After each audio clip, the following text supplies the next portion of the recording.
Hello everyone, welcome to my YouTube channels. आज हम इस लेक्चर्स में इफेक्टिव न्यूक्लियर चार्ज और स्क्रीनिंग इफेक्ट के बारे में जानेंगे, क्योंकि यह जो कंसेप्ट होता है इफेक्टिव न्यूक्लियर चार्ज और स्क्रीनिंग इफेक्ट का बहुत ही इंपॉर्टेंट होता है, क्योंकि यह ज़्यादातर स्टूडेंट को कन्फ्यूजन में डालता है। तो आपको अगर केमिस्ट्री में इफेक्टिव न्यूक्लियर चार्ज और स्क्रीनिंग इफेक्ट वीक है तो आप इस लेक्चर को प्रेफर करें। तो चलिए स्टार्ट करते हैं। स्क्रीनिंग इफेक्ट और effective nuclear charge basically poly electronic atoms के लिए ही वैलिड होता है। पॉली इलेक्ट्रॉनिक एटम्स के लिए क्यों वैलिड होता है? क्योंकि इसमें इनर इलेक्ट्रॉन का होना मस्ट है। तो अगर किसी एटम्स में इनर इलेक्ट्रॉन नहीं रहेंगे तो उसमें यह कॉन्सेप्ट नहीं लागू होगा। तो चलिए पहले इसका डेफिनेशन लिखते हैं और फिर उसके बाद इसको समझेंगे। तो पॉली इलेक्ट्रॉनिक क्या होता है? Effective nuclear charge in poly electronic atoms, poly electronic atom in poly electronic atom inner electron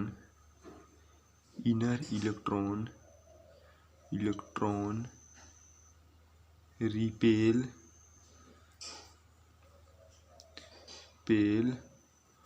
outer electron from charge of the nucleus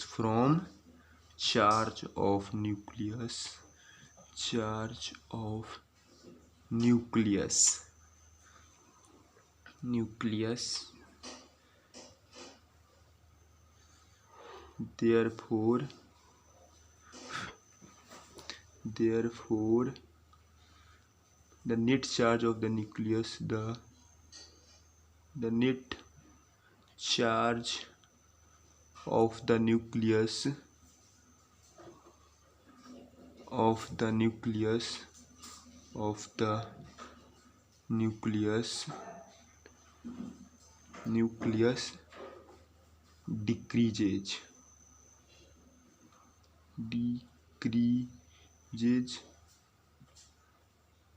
This effect is called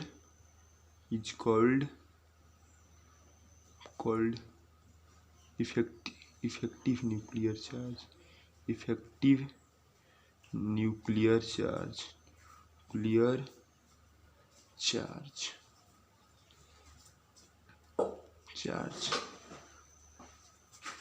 The inner electron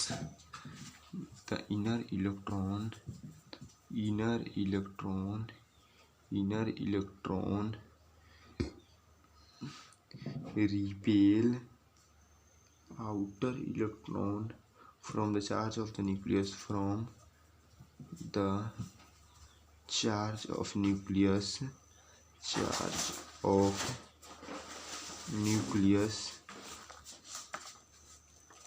is called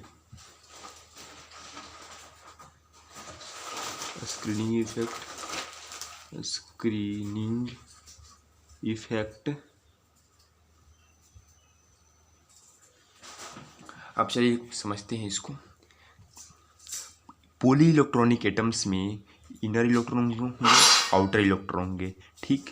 तो nucleus क्या करेगा? Inner electron को तो पूरे force के साथ खींच पाएगा, लेकिन आउटर इलेक्ट्रॉन को पूरे फोर्स के साथ नहीं खींच पाएगा। क्यों? क्योंकि इनर इलेक्ट्रॉन आउटर इलेक्ट्रॉन को न्यूक्लियस के चार्ज से दूर भगा देगा, जिससे उसका एक्चुअल चार्ज कम हो जाएगा। और इसी decrease of the attraction force of the nucleus toward the outer electron is called a effective nuclear charge या जेड इफेक्टिव। इसको समझते हैं। मान लीजिए यहाँ पर समझते हैं।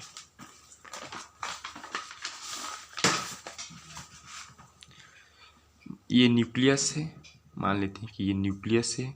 इसमें प्रोटॉन होते हैं, न्यूट्रॉन होते हैं, हम सब जानते हैं। ये होता है एस सेल, ये होता है मान लेते हैं कि पी सेल। इसमें 2 इलेक्ट्रॉन होते हैं, फुलफिल है। इसमें मान लेते हैं कि 1 इलेक्ट्रॉन है। तो ये क्या करेगा? 1 इलेक्ट्रॉन इसको दूर भगाएगा, और इसी को, ये जो इनर इलेक्ट्रॉन आउटर इलेक्ट्रॉन को दूर भगा रहा है, इस इफेक्ट को बोलते हैं स्क्रीनिंग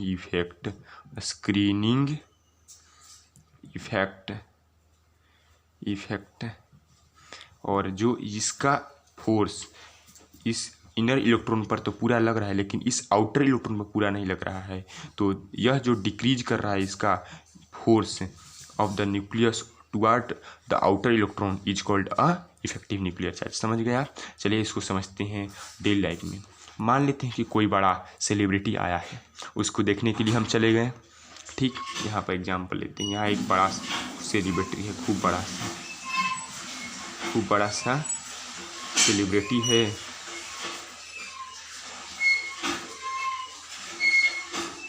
ये भी आया है बड़ा सा सेलिब्रिटी, और इसके सामने सब क्राउड है। ये सब क्राउड आया है। हम लेट थोड़ा पहुँचे, इसका आने का समय था एक्चुअल 9:30, हम पहुँचे 10:30 में। ये सब लोग आ गए होंगे, तो ये हम यहाँ पर आकर पहुँच गए। ये हम आकर यहाँ पर पहुँच गए इसके सामने, भाई साहब के सामने। तो ये क्या करेगा, इसके पास जाने से हमको रोकेगा। यानी क्या होगा, ये तो हो गया इनर, ये न्यूक्लियस, ये हो गए हम आउटर।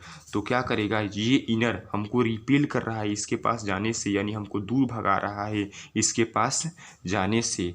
तो डेली लाइफ में आप समझ गए कि क्या होता है स्क्रीनिंग इफेक्ट और क्या होता है इफेक्टिव न्यूक्लियर चार्ज। यानी ये जो रिपेल कर रहा है, जो ये क्राउड है, जो रिमेनिंग क्राउड हमारे आने से पहले पहुंच गए थे, जो हमको दूर भगा रहे हैं, पहुंचने नहीं दे रहे हैं इस सेलिब्रिटी के पास, इसको स्क्रीनिंग इफेक्ट बोलते हैं। और जो मेरा और इसका जो अट्रैक्शन है, इसके पास मैं जाना चाहता हूँ, वो इस क्या होता है इफेक्टिव न्यूक्लियर चार्ज है। तो ठीक, आप ये समझ गए। अब बात करते हैं ये कैसे अफेक्ट करता है पीरियोडिक प्रॉपर्टीज पर, जैसे कि साइज हो गया, आयनेशन इंथैल्पी हो गया, इफेक्टिव इलेक्ट्रॉन गेन एंथैल्पी हो गया, इलेक्ट्रॉन एफिनिटी हो गया। तो कैसे इस पर अफेक्ट करता है, इसी के बारे में चलिए समझते हैं। समझ गए। अब बात करते हैं इफेक्टिव न्यूक्लियर चार्ज साइज पर कैसे वेरी करता है, तो यहीं पर समझ लेते हैं। अगर मान लो कि नहीं, एक और नया ड्रॉ करते हैं न्यूक्लियस, इसमें फिर प्रॉब्लम क्रिएट होगा आपको समझने में। ये है इनर इलेक्ट्रॉन, ये है आउटर इलेक्ट्रॉन। तो इनर इलेक्ट्रॉन क्या करेगा, आउटर इलेक्ट्रॉन को दूर भगा रहा है, तो इसी को तो स्क्रीन इफेक्ट बोलते हैं। तो ये अगर दूर भगा रहा है, तो जितना इसको दूर भगाएगा, जितना फोर्स से दूर भगाएगा, इसका साइज क्या होगा, बड़ा होता चला जाएगा। साइज इसका बड़ा होता चला जाएगा। यानी क्या होगा, साइज डायरेक्टली प्रोपोर्शनल होता है किसके, स्क्रीनिंग इफेक्ट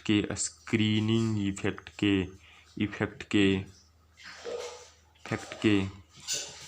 अब बात करते हैं इसका वेरिएशन क्या होता है, इसका वेरिएशन भी देख लेते हैं।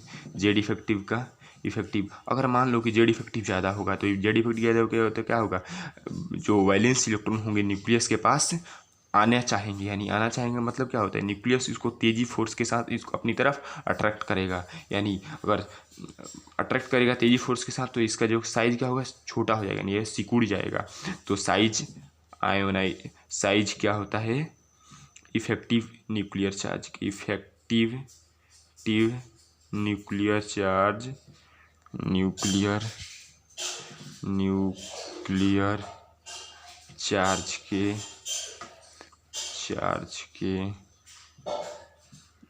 इन्वर्सली प्रोपोर्शनल होता है। अब साइज का पहला वेरिएशन हमने देख लिया। आयोनाइजेशन एनर्जी की बात करते हैं। आयोनाइजेशन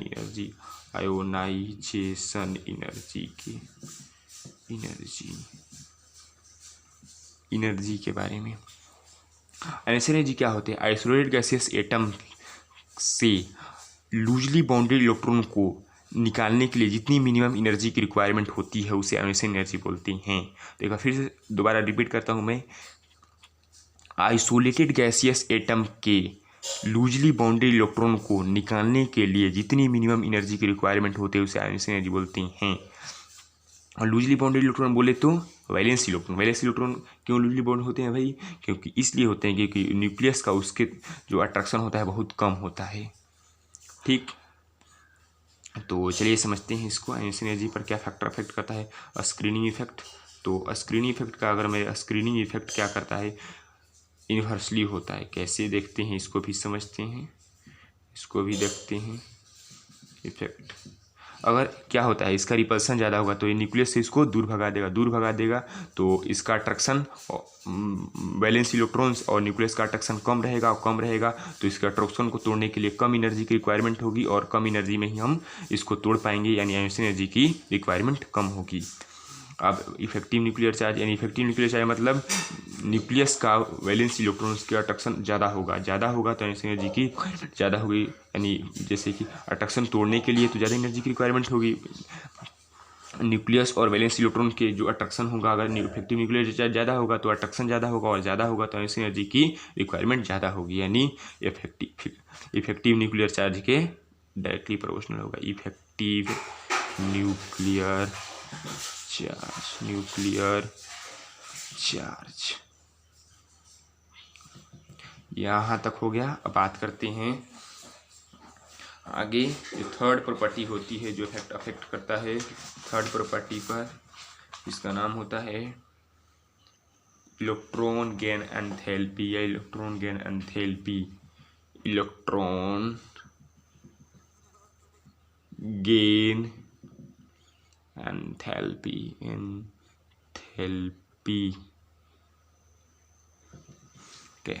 के वेरिएशन के बारे में जानते हैं। Electron gain enthalpy, electron gain enthalpy क्या होगा देखते हैं। यहाँ पर भी इसको ड्रॉ कर देते हैं। न्यूक्लियस हो गया, इसके ये सब सेल ये वाले होंगे पी वाले। अब क्या होगा, इलेक्ट्रॉन गेन एंथैल्पी क्या होता है इसके बारे में समझ लेते हैं। क्या होता है भाई इलेक्ट्रॉन गेन एंथैल्पी? तो बाहर से आइसोलेटेड गैसियस एटम के बाह्यतम कक्षा में एक इलेक्ट्रॉन ऐड करने के लिए ऐड करते हैं और ऐड करने से जितनी एनर्जी रिलीज होती है उसको इलेक्ट्रॉन गेन एंथैल्पी बोलते हैं। फिर से रिपीट करता हूँ मैं, आइसोलेटेड गैसियस एटम के वैलेंस सेल में एक इलेक्ट्रॉन ऐड करने से जितनी एनर्जी रिलीज होती है उसे इलेक्ट्रॉन गेन एंथैल्पी बोलते हैं। ठीक समझ गए?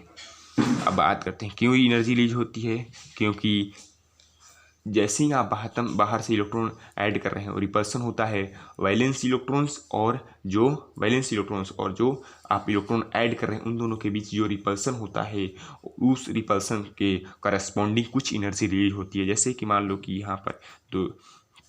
यहाँ पर 7 इलेक्ट्रॉन है, इसमें 2 तो फुल फिल है। ये वाला मान लेते हैं कि ऐसे ही सेल है, इसके बाद पी 2 2 4 6 7 है। मान लें कि इलेक्ट्रॉन ऐड कर रहे हैं तो इस वैलेंस सेल के इलेक्ट्रॉन्स और ये बाहर के इलेक्ट्रॉन्स के आउटर इलेक्ट्रॉन्स और वैलेंस इलेक्ट्रॉन्स के बीच जो रिपल्सन होता है उस रिपल्सन के करस्पॉन्डिंग कुछ एनर्जी रिलीज होती है। और जेड इफेक्टिव अगर बात करते हैं, जेड इफेक्टिव ज़्यादा होगा। जेड इफेक्टिव मतलब ये इलेक्ट्रॉन और इस इलेक्ट्रॉन यानी वैलेंस इलेक्ट्रॉन और न्यूक्लियस के जो अट्रैक्शन होगा ज़्यादा होगा तो ये क्या होगा, जल्दी से इसकी तरफ खींच जाएगा। ठीक, तो इफेक्टिव न्यूक्लियर चार्ज के डायरेक्टली प्रोपोर्शनल होगा। इफेक्टिव न्यूक्लियर चार्ज के डायरेक्टली प्रोपोर्शनल। साइज, अगर साइज ज़्यादा होगा तो उसके करस्पॉन्डिंग एनर्जी क्या होगी, ज़्यादा रिलीज हो। कम रिलीज होगा, साइज बड़ा होगा तो रिपल्सन ज़्यादा होगा। साइज अगर ज़्यादा होगा रिपल्सन ज़्यादा होगा तो एनर्जी रिलीज तो होगी लेकिन रिपल्सन ज़्यादा होने के करस्पॉन्डिंग आपको इलेक्ट्रॉन गेन एंथैल्पी क्या होगी,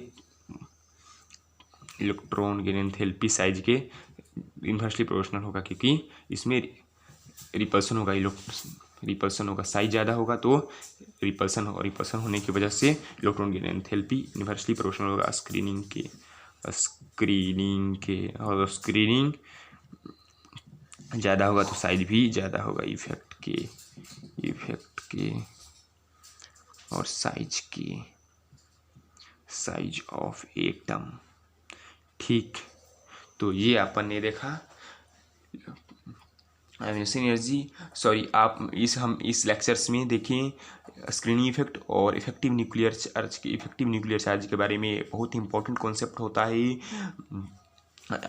इनऑर्गेनिक केमिस्ट्री में और इसको आपको अच्छे से अंडरस्टैंडिंग करना पड़ेगा क्योंकि आपको बिना समझे आप पीरियोडिक प्रॉपर्टीज को नहीं समझ पाओगे, फर्दर जो पी ब्लॉक में इनर्ट फेयर इफेक्ट होता है उसको अच्छे से नहीं समझ पाओगे। तो इसीलिए मैंने इस लेक्चर्स में एनर्जी के केवल थ्योरेटिकल पार्ट को डिस्कस किया। आगे के फर्दर लेक्चर्स में मैं इसके न्यूमेरिकल पार्ट को डिस्कस करेंगे, इसका न्यूमेरिकल यूज भी आता है। तो ठीक है, थैंक यू, बाय। अभी के लिए इतना ही, फिर फर्दर लेक्चर्स में मैं इसके न्यूमेरिकल पार्ट्स को ऐड करेंगे। तो पार्ट 1 है इसका, पार्ट 2 फर्दर ऐड कर दिया जाएगा। Thank you.